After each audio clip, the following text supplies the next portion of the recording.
The Pacific was unusually the kind of deceptive stillness that always made veteran. The USS Trident, a Navy destroyer, drifted along its patrol route, its hull slicing the water like a blade through glass. On the bridge, Captain Reeves frowned at the sonar screen. "That can't be right," he muttered. Multiple echoes, close, but not mechanical. A low ping reverberated through the control room, followed by an erratic blip.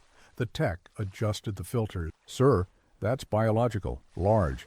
It's moving erratically, but there's blood in the water." Reeves's jaw tightened. "Alert Marine Response Team Bravo. Full dive prep. I want eyes in the water within 15 minutes. Below deck." The team snapped into motion. Sergeant Luke Hanlon, a combat diver turned marine rescue specialist, threw on his wetsuit while listening to the briefing through the intercom. "Possible collision with marine life," the voice said. "Unconfirmed contact. Estimated length, 16 feet. Likely a shark." Hanlon froze mid-zip. A shark? Corporal Sierra Vega, his diving partner, glanced up from the equipment table. "Sir, did they say how bad?" "Not yet." The two exchanged a look. A silent understanding forged through a dozen impossible rescues. If the Navy had hurt something that big, the situation could spiral. The ocean had a way of balancing its own death. They launched the Zodiac 10 minutes later. The sun was just breaking through the haze, turning the sea into a sheet of gold, and "Sonar contact, bearing 075, came the call through the radio. Hanlon adjusted his goggles. "Copy that. Dropping in." The water was warm at the surface, but cold enough below to steal the breath from his lungs. Visibility was low. Silt and plankton clouded the light. But then he saw it, a long, pale shape drifting below, twisting weakly. Contact visual. "It's a shark. A big one. Female by..." He swam closer. The creature's flank was scored with deep gashes, clean cuts running along the belly, the unmistakable mark of a propeller strike. One fin was torn, the water around her tinged red. "Mother shark," Vega whispered. "Looks gravid. She's carrying pups." Hanlon's chest tightened. "Get me the med gear, now." As the others prepared the rescue harness above, Hanlon hovered near her eye. The shark rolled slightly, exhausted but aware. Her massive body trembled, but her gaze fixed on, not wild, not predatory, just pain. He extended a gloved hand, barely touching the water near her snout. "Easy, girl. We've got you." Through the comm, Vega's voice cut in, tense. "Sir, current's picking up. You've got 5 minutes before she's pulled into open drift." Hanlon turned back toward the surface, eyes hard. "Then we work faster." He looked once more, a silent, ancient, now depending on him, that familiar pull deep inside, the call of the weight of duty, the race against time. And this time, it wasn't about glory, it was about redemption. The wind picked up faster than expected. By the time Sergeant Hanlon surfaced, the calm blue mirror of the sea had turned restless, ripples stacking into whitecaps that slapped the Zodiac. "Get the medical rig ready," he shouted over the roar. Corporal Vega secured the stretcher cradle and signaled to the crew above. "Winch line ready, but we need her stable before we lift." Hanlon spat out his regulator. "We don't have time for perfect, Sierra. She's bleeding out." He dove again. The mother shark was sinking lower now, spiraling slowly in the current, her gills moving weakly. The wound across her flank pulsed with each flick of her tail. Deep, clean, almost surgical. A propeller strike from a ship moving fast, too fast. He clipped his harness to the lift cable, motioning for Vega to... They positioned the harness net under her midsection, a delicate balance between saving her and not suffocate. "Steady," Hanlon murmured through. "She's panicking." "Negative. She's reacting." Hanlon turned his light. The pupil shifted, tracking a slow blink, almost deliberate. "She's conscious. She knows we're helping. Then let's not let her down." He sliced another tangle of torn rope from her fin. The knife nicked metal, a twisted fragment of a naval prop blade embedded deep in his gut. "That's not debris. That's from one of ours." "Say again?" "Blade fragment. Navy-grade titanium. We did this." For a moment, silence filled, the kind that carried guilt heavier than the sea itself. "Hanlon, surface!" The radio crackled. It was Captain Reeves. "Winds are climbing to 30 knots. You've got a narrow window. Secure the specimen or abort."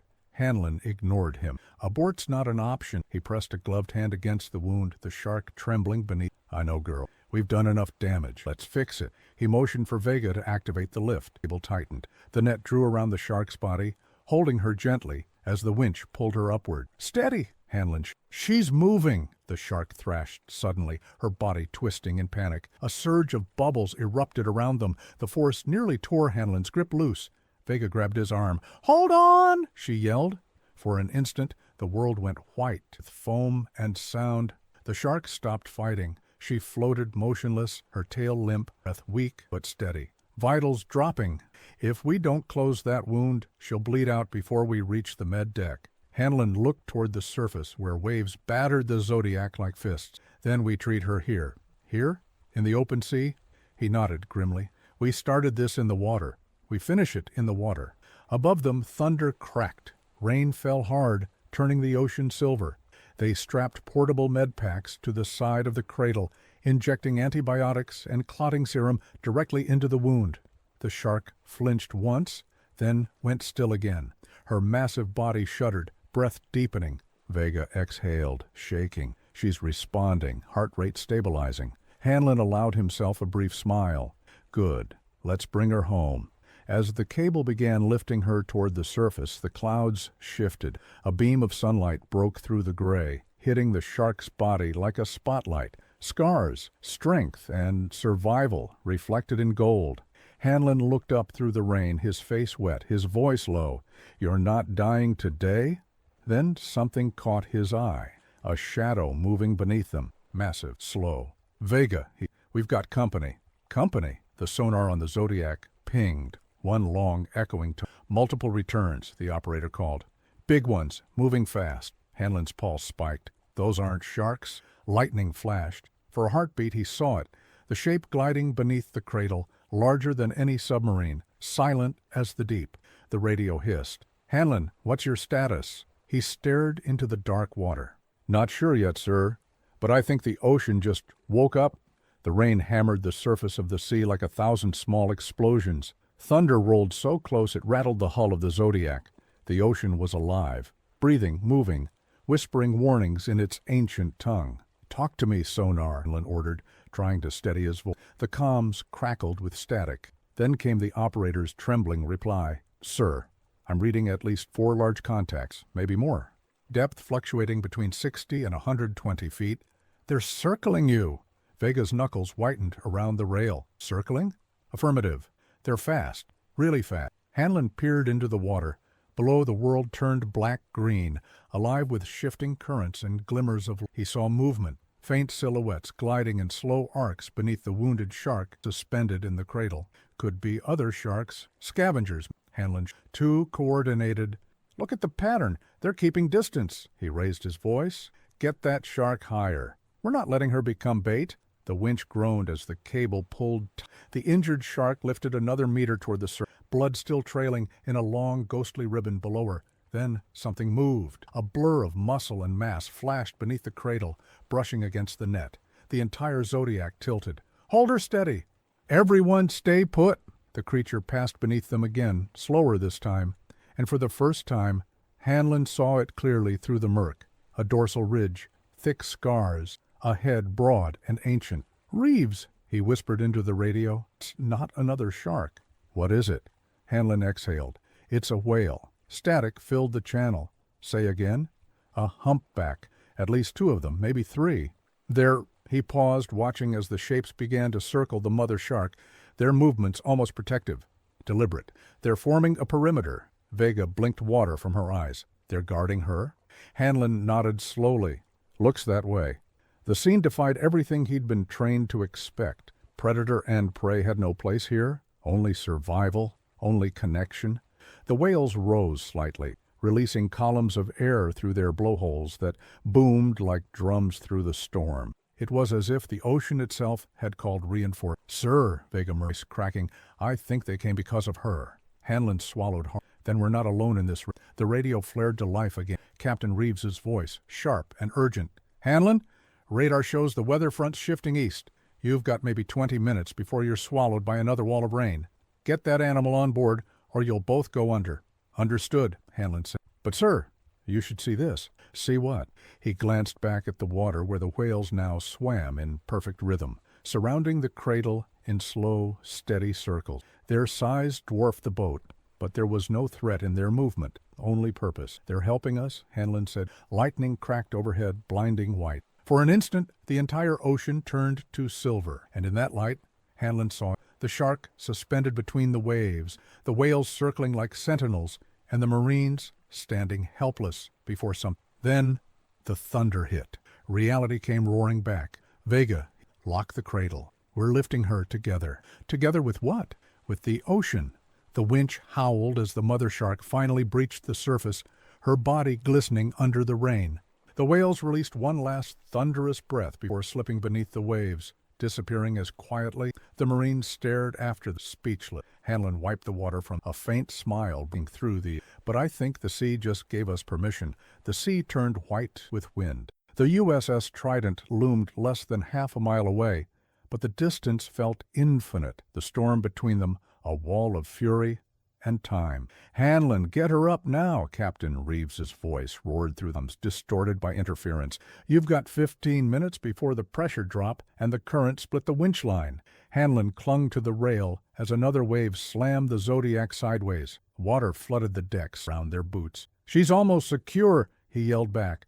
The mother shark swayed weakly in the rescue cradle. Her gills fluttered, the wound still seeping dark ribbons of blood into the rain. Her body rose and fell with each swell, a fragile rhythm between life and surrender. Vega crouched beside her, gripping the syringe pack with trembling hands. I'm losing her pulse, she said. Heart rate's dropping fast. Hanlon didn't hesitate. We start field treatment now.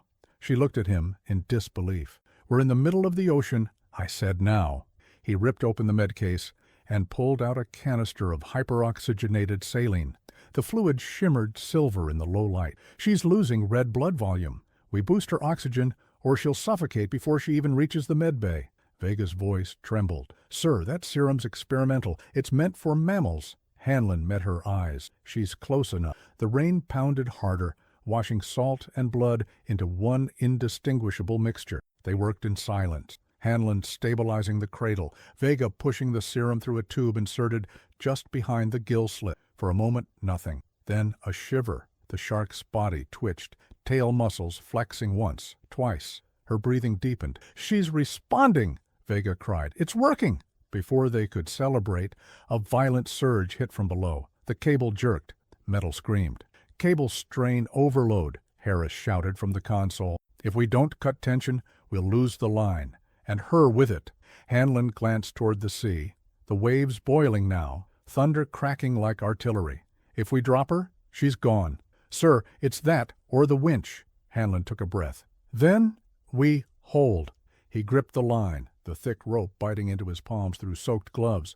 Lightning flashed above, illuminating the scene like a photograph frozen in chaos. Vega braced on one knee, blood smeared on her wetsuit. The shark trembling in suspended life. Hanlon anchored against the storm, defying gravity and fear. Come on, you've got this. The wind tore at his words, but somehow the shark seemed to hear. She shifted, not violently, just enough to ease the tension in the harness. The line steadied. Strain decreasing, Harris reported. We're holding. Hanlon exhaled, half a laugh, half disbelief. Good girl, good girl. Vega sat back, exhaustion carving lines into. She's stabilizing, but we're out of time. We can't fight this weather much longer. Hanlon nodded, eyes on the horizon. Then we go full throttle. We bring her in, even if it kills the engine. The boat lurched forward, straining against the pull of the sea. Lightning illuminated the surface. For a fleeting second, Hanlon saw something impossible, a smaller shadow moving beneath the mother shark. Vega, you see that? Her eyes widened. Dear God, the realization hit them. The shark wasn't just fighting. Captain Reeves, we're not just carrying. She's pregnant. She's going into labor. Then Reeves's reply. Then, Sergeant, you finish what you started.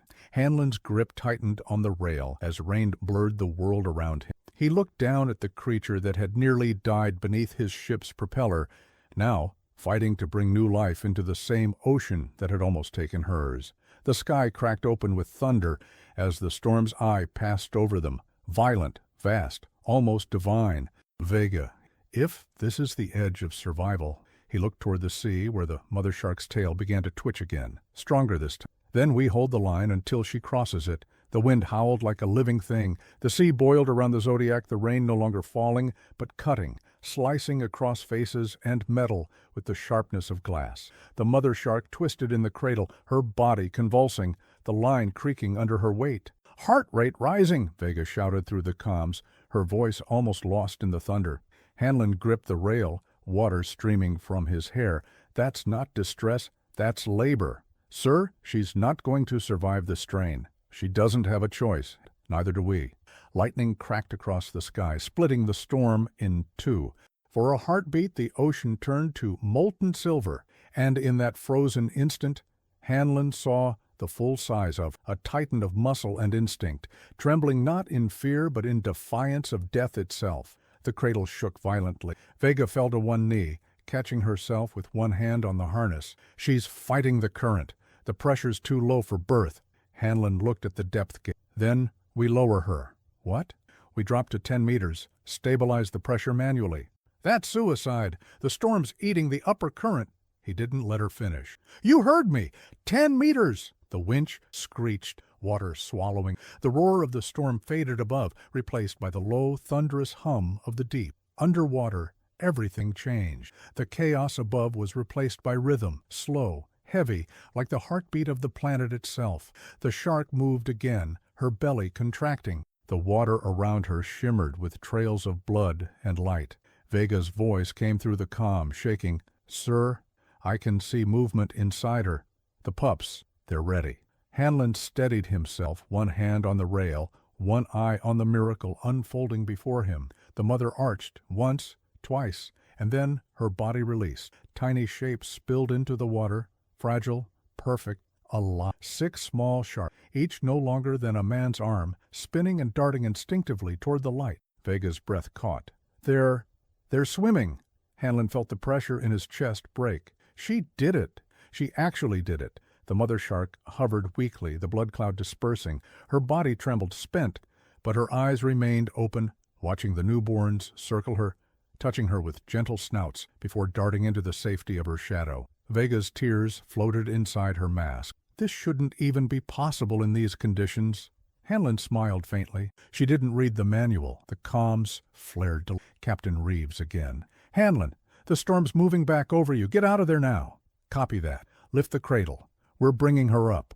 The winch screamed again, cables tightening, bubbles rising in thick trails. The shark began to ascend, her pups following in formation. When they broke the surface, the rain had softened, the wind had shifted. It was as if the sea itself had paused to watch. The Marines on deck fell silent as the massive creature rose from the deep, surrounded by smaller fins slicing the surface like silver knives in the rain. Every eye on the USS Trident turned toward the water. "She's alive," Hanlon said, barely able to breathe.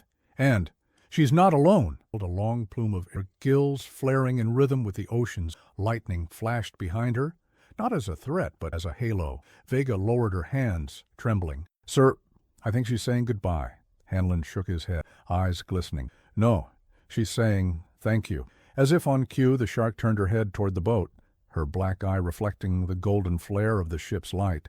Then disappeared beneath the surface, with her newborns following close behind. The waves closed over them calm again. Only the echoes of thunder remained, rolling soft and low, like applause from the heaven. For a long time, no one spoke. Then Captain Reeves's voice came over the radio, quiet, reverent.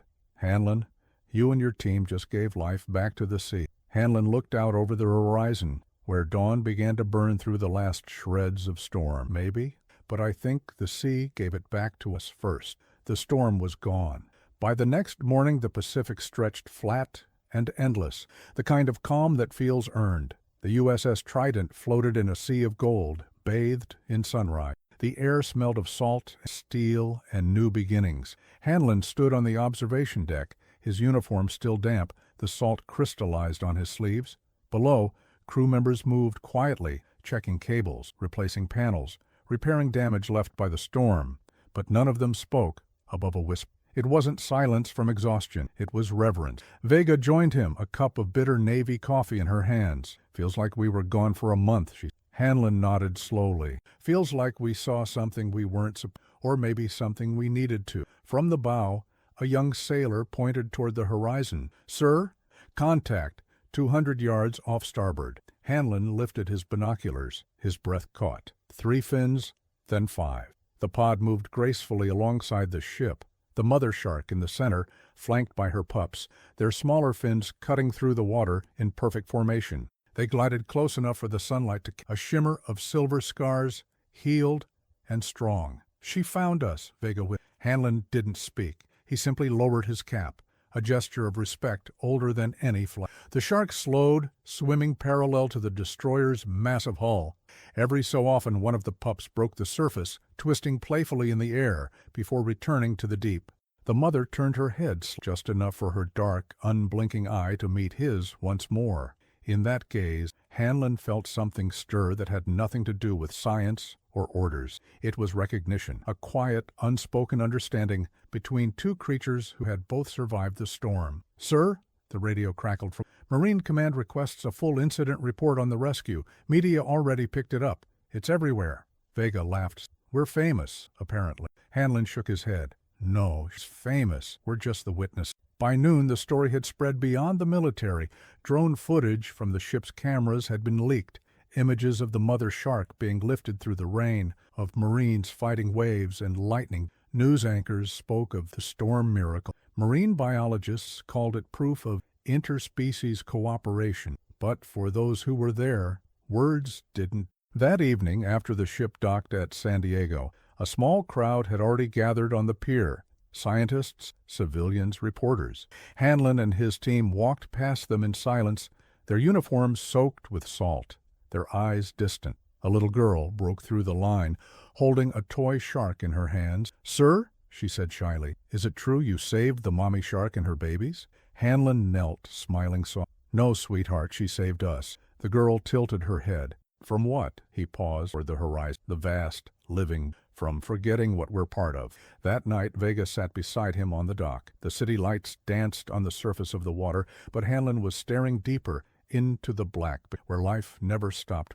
"Do you think she'll come back?" Vega asked quietly. Hanlon did. "The sea always remembers its debts." Just then, a ripple appeared beyond the pier, then another. They both stood, barely breathing. Out of the darkness, a familiar shape rose, slow, graceful, unstoppable. The mother she broke the surface once, spraying a fine mist into the air that shimmered under the harbor light. Then, from the deep behind her, came 3 smaller fins, her pups, now grown enough to travel on their own. The water around them glowed faintly blue, bioluminescence, stirred by their movement, turning the sea into liquid. Vega's eye. "She brought them home," Hanlon whispered.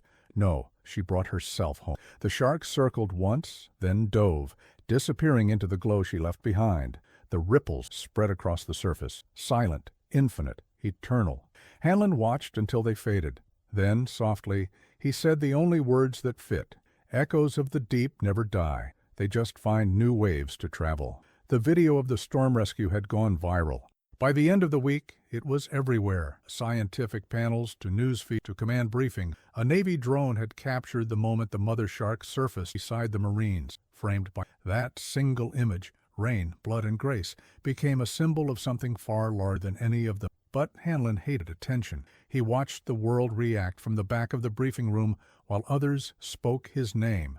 Admirals, senators, environmentalists, all praising the courage, the quick thinking, the compassion. They didn't understand that it hadn't been courage, it had been instinct. The sea had called, he had answered. Vega sat beside him, whispering, "They're going to turn this into a training doctrine." Hanlon sighed. "They'll turn it into policy, paperwork, and budget report." "Maybe. But maybe that's what it takes for people to..." He didn't answer. He just stared out the window at the Pacific, stretching like a mirror below the conference center. 2 weeks later, a formal invitation arrived from the Marine Environmental Task Command, a new division born directly from the incident. They called it Operation Tide Sentinel. The letter was short and blunt, like everything written by men who lived on deadlines. "Sergeant Luke Hanlon, you are hereby requested to assume advisory leadership over Operation Tide Sentinel, an interbranch coalition focused on marine life protection, collision prevention, and emergency oceanic rescue response. Your experience at sea defines the standard. The tide remembers those who listen." Hanlon read it twice, then a third time. It wasn't about recognition. It was about continuity. The same ocean that had tested him was now asking him to protect others from the same mistakes. Vega found him standing by the pier that evening, letter folded in his hand. "So," she said, smiling, "you're being promoted by the ocean." He chuckled softly. "Guess she finally learned to write." The waves lapped against a faint trail of bioluminescence glowed in there, as if the sea were signing its approval. In a month passed. Hanlon's team, now officially designated Deep Response Unit, began patrol operations off the California coast. They weren't warriors anymore. They were guardians. Drones monitored ship routes, sonar mapped migratory corridors, and human divers responded to distress signals from marine life. It wasn't glamorous. It wasn't loud. It was necessary. On the 5th night of their new mission, a distress ping came from the southern channel. Low frequency, rhythmic, repeating in intervals of 12 seconds. Vega turned from the console. "You hear that?" Hanlon leaned closer. The sound wasn't mechanical. It wasn't man-made. It was alive. He knew that. Playback. The recording filled the cabin. A deep rolling hum, followed by 3 short pulses. Then silence. Then again. Vega smiled slowly. "That's her." Hanlon closed his eyes. He didn't need proof. He could feel it. The mother shark. Her signal was being picked up by one of their new sonar buoys, swimming just outside the migratory zone the Marines had created. Vega looked at him. "She's still here, Hanlon, and she remembers where home is." He turned to the comms officer. "Log it. Tag the frequency as Origin Point Alpha. That's where it all began." The officer typed quickly, saving the data. "What do we label it, sir?" Hanlon smiled faintly. "Call it what it is. Echo of the tide." The sound played once more, deep, resonant, and impossibly calm. It rolled through the hull like a heartbeat, not of a machine, but of the ocean itself. Hanlon walked to the deck, letting the night air wash over. The stars above mirrored the phosphorescent shimmer of the waves below, as if sky and sea had agreed at last to share one reflection. He stood there in silence, the radio humming faintly behind him, Vega's voice soft over the wind. "Sir, do you think the sea really remembers?" Hanlon smiled, eyes on the horizon. "It never forgets. It just waits for us to remember." The tide rolled in, steady and endless. And beneath it, far out where light became memory, a mother shark swam with her young, her song carried by the currents toward the shore that had once saved her, because the sea never forgets, and neither do those who. Dawn painted the horizon in shades of fire and gold.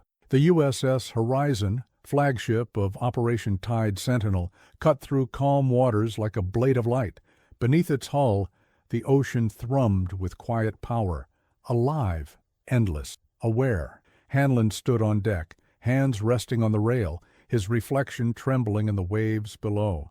Months had passed since the storm, since the rescue, since the world had learned that even the fiercest of warriors could kneel before the sea and call it sacred. Vega joined him, helmet under her arm, wind in her hair. "Satellite reports movement off the Mariana Corridor," she said. "Something big, possibly entangled." Hanlon's eyes narrowed. "How big?" "Blue whale big," he smiled faintly. "Then it looks like the ocean just called us again." Within minutes, the horizon shifted course. Engines hummed, radar swept the deep, and a small crew of divers, men and women from different nations, different uniforms, united by one oath, prepared their gear. This was no longer a military unit. It was a brotherhood bound by salt and purpose. Fusileros, Navy rescue divers, and marine biologists, together they formed the Guardians of the Blue. They reached the coordinates by noon.